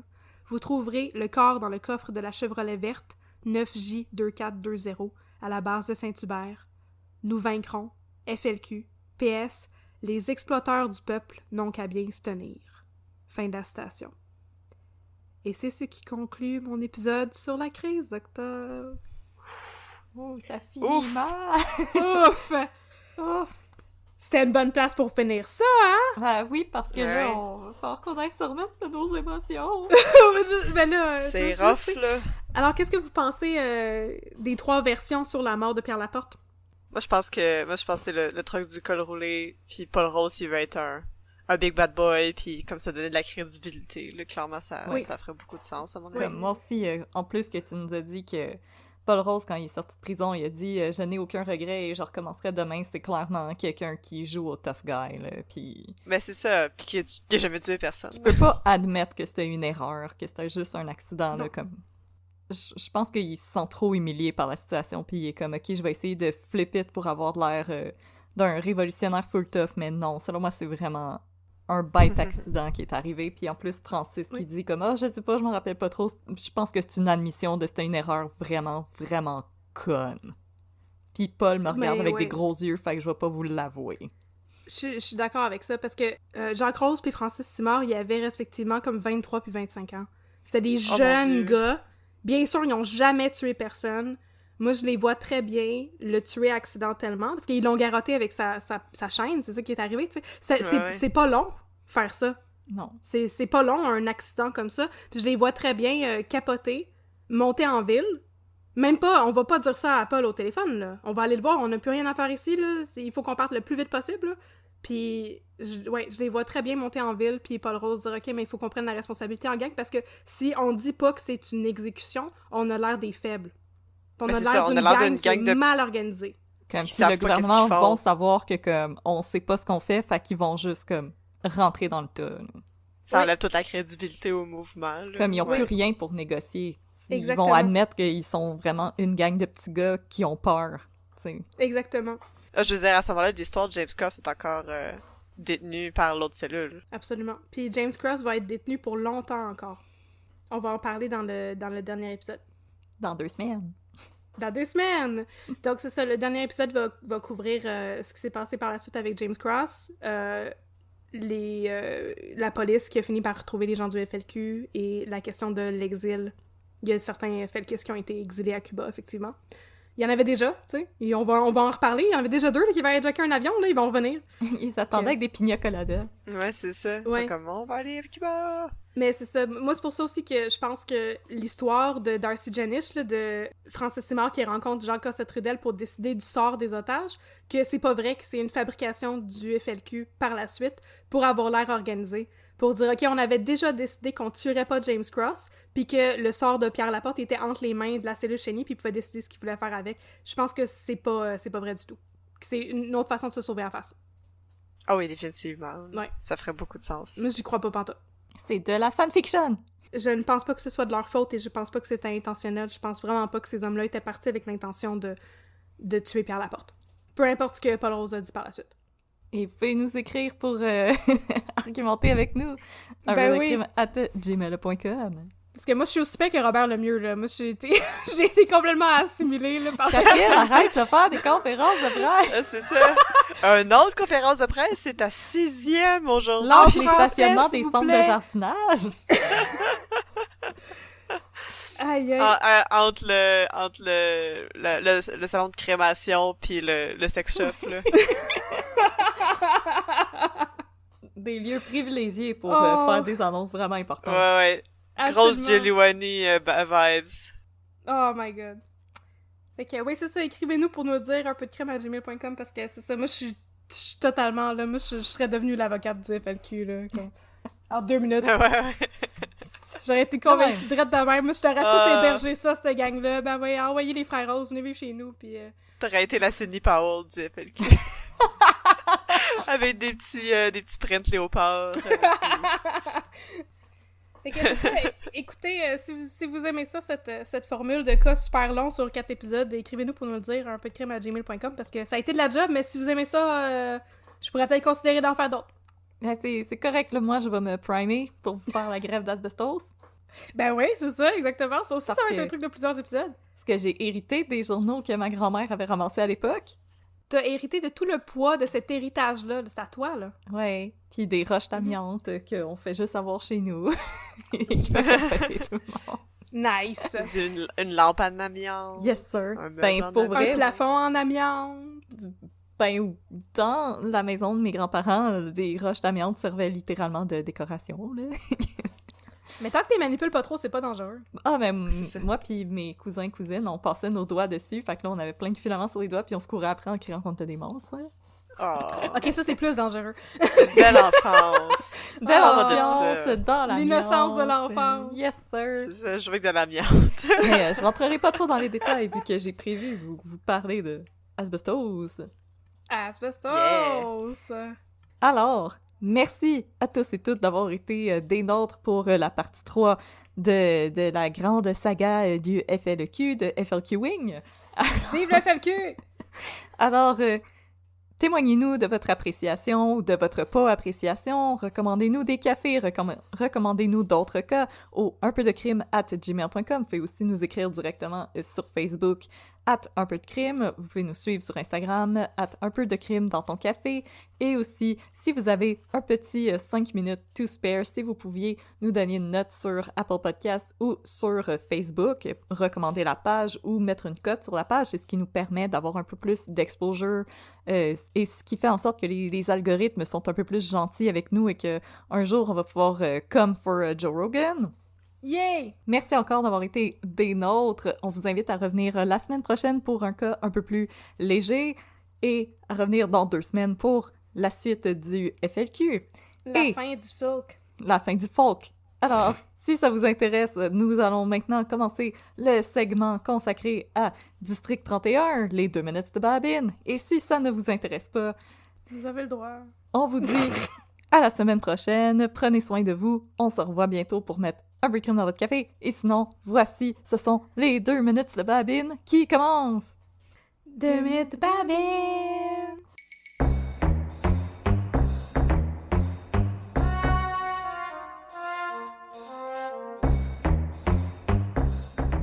Ok, fait que là, partner, là, il faut qu'on se parle. Oh mon Dieu, qu'est-ce qui se passe? J'espère que t'as bien rempli ta tasse, là. Ouais. Ta belle tasse de SPGM. Jusqu'au bord. Yes, sir. Là, j'ai un problème. Parce qu'on a C'est quoi? commencé une affaire, là. Ouais? C'était l'histoire d'une madame qui arrive au 31 pour faire une plainte, comme quoi qu'elle s'est fait agresser. Puis elle est pleine de bleu, là. Elle a même pas été à l'hôpital, elle est juste venue nous voir direct. C'est ça qu'il faut faire. Yes, sir. Puis là, Florence puis Noélie prennent sa déposition. Puis la dame leur raconte qu'elle est professeure dans une école secondaire, qu'elle donne des cours d'été. Et elle dit qu'elle s'est fait agresser par un de ses étudiants en rentrant chez elle. Ben voyons donc. Parce que c'est un de ses étudiants vraiment difficile et qu'elle avertit souvent puis qui est en train de couler son cours de maths. Puis quand on lui demande, mais tu sais, est-ce que vous l'avez vu vous attaquer? Elle dit non, parce qu'il portait une cagoule. Alors, Classique. Mais j'ai reconnu sa démarche. Probablement sa petite démarche de yo, là. Oh non! Ça démarche de petit bum. Sa démarche de petit bum. Mhm. On arrête le jeune homme qui a 16 ans. Et en passant à l'arrestation, c'est une scène que j'ai vraiment beaucoup aimée parce que, dans le fond, il fait du skate dans le parc avec ses chums, puis il se fait arrêter par Bruno Gagné et Super Poupou. Nice! En passant, je sais pas pourquoi Poupou était là, il est au crime organisé. Parce qu'il y a personne qui se préoccupe de ces affaires-là. C'est des esprits libres, OK? On Alors- est les esprits libres au District 31. Alors, la voiture arrive, Bruno et Stéphane sortent et disent « Suis-nous, on a des questions pour toi. » Et le petit gars pitch son skateboard et part en courant dans le parc. Mais ça va bien plus vite sur ton skateboard! Ouais, me semble. Il est bien tweet! Ben ouais, c'est vrai, il a pas pensé à son affaire, là. Alors Bruno se retourne et regarde Stéphane et fait « Ben en way, Stéphane! » Puis Steph est comme « Oh, comment ça? » Puis Bruno est comme « Parce que en way! » Puis là, Stéphane soupire et part en courant parce que c'est dans le canon de District 31 Il que est en Stéphane, c'est forme. celui qui est en shape. Ah ouais, il est en shape, là. Une shape légendaire. C'est l'homme bionique. Mhm. Alors, ils arrêtent le jeune homme et l'amènent pour se faire questionner. Puis là, lui, il dit « Ah non, non, non, j'étais au centre d'achat avec mes chums, on était en train de chiller, puis de probablement faire du grabuge, puis d'être vraiment fatigant. » Mais là, entre-temps, le père du jeune homme, il arrive, puis il commence à engueuler tout le monde. Parce que son fils est mineur, donc il devrait pouvoir être accompagné par un adulte, mais en même temps, il est pas en état d'arrestation, il est juste là pour se faire questionner. C'est vrai. Alors, Je ne connais pas la loi, mais je fais confiance aux policiers du District 31. il se met à engueuler surtout Florence et Noélie parce que, comme, you know, misogynie. Et là, le commandant Chiasson arrive, puis il le fait asseoir dans la salle d'attente, puis il dit « Là, toi, mon petit gars, tu vas te calmer! » Puis j'étais chez nous, puis j'avais peur du commandant Chiasson. C'est un gros bonhomme, Gilderoy. T'es imposant. Et le petit garçon qui dit « Non, non, non, j'étais avec mes chums, j'ai pas attaqué ma prof, c'est full pas vrai. » Ben, Daxia, elle fait de la géolocalisation, et elle peut confirmer que le téléphone était proche du domicile de la professeure à l'heure de l'agression. Non! Et on saisit les caméras de surveillance du centre d'achat et on peut voir que le jeune homme arrive un bon 30 minutes après ses chums. Fait que non, non, non! Ce n'est pas vrai! Alors, le jeune homme est mis en état d'arrestation, il me semble, pour avoir agressé sa professeure. Et là, le père, espèce de bonhomme vraiment pas commode, se met à stalker la professeure pour lui demander de Quelle retirer raison? sa plainte. Ben là, voyons donc, c'est pas le même que ça marche. Et naturellement, ben elle appelle la police. Et là, ben les gars du 31, ils commencent à être pas mal écœurés du monsieur qui fait peur à une madame, là. Comment? Ouais. Tu sais, on va se le dire, là, Bruno, Avec Patrick raison. Bissonnette, puis Stéphane, c'est des hashtags icônes féministes, là. Ben, hashtag oui. Hashtag allié, là. Puis ça vient même pas mal intense. À un moment donné, le père va carrément... Ah oui, il l'invite à prendre un café, puis il dit mais là, si tu retires pas ta plainte, tu sais, un accident, ça peut arriver pas mal vite. » Et là, la dame, elle se lève et elle se met à hurler, appeler la police, quelqu'un me menace. Puis Ouais, elle a avec des raison. bons réflexes, la madame, là. Ah, elle a vraiment des bons réflexes. Fait que, ben, on appelle la police, puis le monsieur se fait ramener en dedans, puis il engueule encore tout le monde. Et Gilderoy, il est vraiment écœuré. Mais là, le jeune homme, il est libéré avec promesse de comparaître. Mhm. Puis, revirement de situation, il se fait kidnapper. Hein? Le jeune homme se fait kidnapper, il se fait amener dans un van. Par qui? Et là, dans le van, on le bat avec un sac de poubelle rempli de canettes dans lequel il y a de l'eau gelée. Fait qu'on le bat avec des canettes. Ah! Aïe aïe! Puis on fait juste le repitcher dans la rue, puis le van s'en va. Tu parles Le- d'une idée de torture bizarre. Puis là, le père, après s'être fait parler dans le casque par les gars du 31 qui sont des hashtags alliés, Ouais. ben là, il apprend que ça, c'est arrivé à son fils. Fait qu'il retourne au 31 engueuler le peuple. Puis là, Gilderoy, il est comme « Oh my God, je vais t'arracher la tête avec mes mains. » Puis là, il leur dit « Mon fils s'est fait enlever, puis il s'est fait battre, nanana. » Fait que là, les gars du 31 sont comme « Ok, on va enquêter, parce que oui, ok, fine, c'est illégal. » Bon. Fait que là, ils vont voir la professeure, puis ils demandent « Avez-vous des frères, des amis, un copain, nanana? » Puis elle a dit « Non, je suis séparée, j'ai pas de frère, puis j'ai... » Puis ça paraît que cette dame-là, elle a comme rien à voir là-dedans, elle est vraiment paniquée quand on y en parle, puis elle est comme « Oh mon Dieu, mais là, qu'est-ce qui s'est passé? » Puis elle a dit « Ben là, je vais aller chez ma sœur, parce que là, j'ai peur pour ma sécurité, tu sais. » Puis là, les plotlines arrêtent là. Regardons. Ben là, Et je ne sais pas qui a enlevé le petit garçon, je vous jure, ça finit là. Mais il est encore kidnappé. Non, il a été s'est libéré fait battre, puis ils l'ont par les mis en canettes, rue. là. Puis là, il était à l'hôpital. Puis là, le père, il va engueuler les gars du 31. Mais ce plotline-là n'a jamais été abouti. Puis ça m'enrage. Qui a enlevé le petit gars? Puis là, je voulais vous demander, parce que ça, c'est la fin de la 4e saison. Ouais. Puis je sais que la fin de la 4e saison, ça a été comme particulier parce que c'était à cause de la COVID. Fait que les derniers épisodes de la 4e saison, ils durent comme 1 heure pour rattraper les épisodes qui n'ont pas pu tourner pendant la COVID. Mais je sais aussi que la 4e saison, quand je l'ai finie, je venais d'avoir mon vaccin, la 2e dose, puis j'ai eu des effets secondaires vraiment intenses, fait que j'étais un petit peu delirious, je faisais vraiment beaucoup de fièvre. Fait que c'est ça que je regardais en faisant de la fièvre. Fait que là, dans le fond, moi, ce que je voulais faire, c'est un appel à tous et toutes. Ouais. J'ai-tu manqué quelque chose? On veut savoir! C'est quoi la conclusion de cette histoire, ça? Puis même, l'autre jour, j'ai soupé chez mes parents et mon père m'a dit « J'ai une question pour toi. » Puis j'étais comme « Oui. » Puis il m'a dit « C'est qui a enlevé le petit gars pour le battre avec des canettes? » J'étais comme « Je sais pas! Je pense que les writers ont legit oublié cette plotline. Mais c'est possible, écoute. La COVID, ça a eu des effets sur tout le monde. Mais moi, j'ai une théorie, là. Vas-y. Parce que je pense que son père, c'est comme un méchant trou de cul. Fait que je pense que c'est son père qui a engagé des gens pour faire battre son fils. Mais en même temps, pourquoi il aurait... je sais pas, il a de pour l'air... blâmer le district 31. Scared straight, aussi. Peut-être. Ou c'était peut-être les amis Ah, du je gars crois parce ça. que les policiers leur ont dit comme ça te tente-tu de te faire arrêter pour avoir menti à la police? Je sais pas. Pour vrai, le plotline n'a jamais été abouti. Peut-être qu'ils ont fait comme shit, qu'est-ce qu'on fait avec ça? Ah, Ouais, on va c'est espérer ça. que personne s'en rappelle. Mais moi, je m'en Ça va rappelle. faire semblant. Là, Diane, écris-moi un peu de crime à gmail.com. Qu'est-ce qui t'est arrivé avec ce plotline-là? Ça me hante. On veut le savoir. Tag-le dans le post. Tag-le dans le Ah post. oui, on va le taguer sur Instagram. Luc Diane, what the fuck? What the fuck, Luc Diane? Les Diane, what happened to the kid with the canette? Hein? Je veux savoir. Le Québec de Québec. I have to know! Parce Moi, je que suis encore après- stickée là-dessus parce que c'est trop le meilleur original de tabasser quelqu'un. Faut y Parce penser. que après, il y a comme le dénouement avec Nancy Riopelle qui était comme l'espèce de big overarching plotline de la saison 4.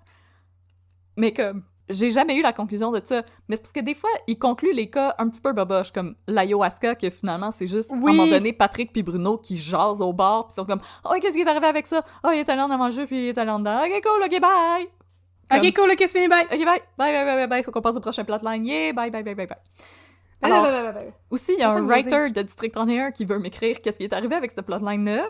Ou est-ce que c'est parce qu'il faut que je m'accroche dans la 5e saison, mais là, je suis rendue à l'épisode Peut-être. 60 de la 5e saison, puis j'ai toujours Ah, c'est rien beaucoup. là-dessus.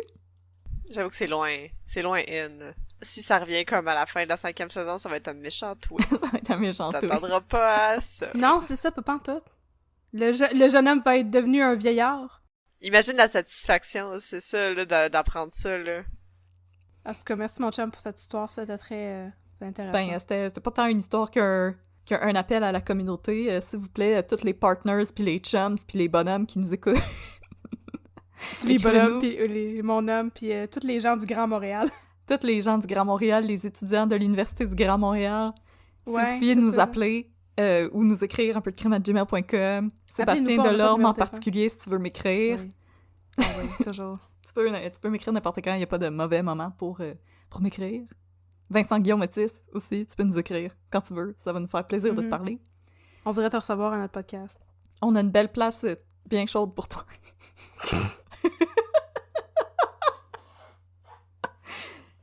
Alors, Oh, j'ai le goût de faire des jokes, mais je me retiens. OK! c'était les 2 minutes incomplètes Oui. de Babine qui me frustrent et qui m'empêchent de dormir la nuit. Ben, je te comprends. On a le goût de lever notre doigt du milieu. Alors, c'est ce qui conclut les 2 minutes de Babine. Merci beaucoup, mon chum, d'avoir écouté mon rant. C'était plus un rant que les 2 minutes de Babine. Ça fait plaisir, mon chum. En tout Merci. cas, j'espère qu'on va retrouver qui a kidnappé le pauvre petit gars qui s'est fait tabasser avec des canettes. Moi aussi, parce que C'est terrible. ça a l'air de faire mal en s'il vous plaît. Hey, mais en. En tout cas, 10-4, mon chum. Ouais, 14 partner. Yes.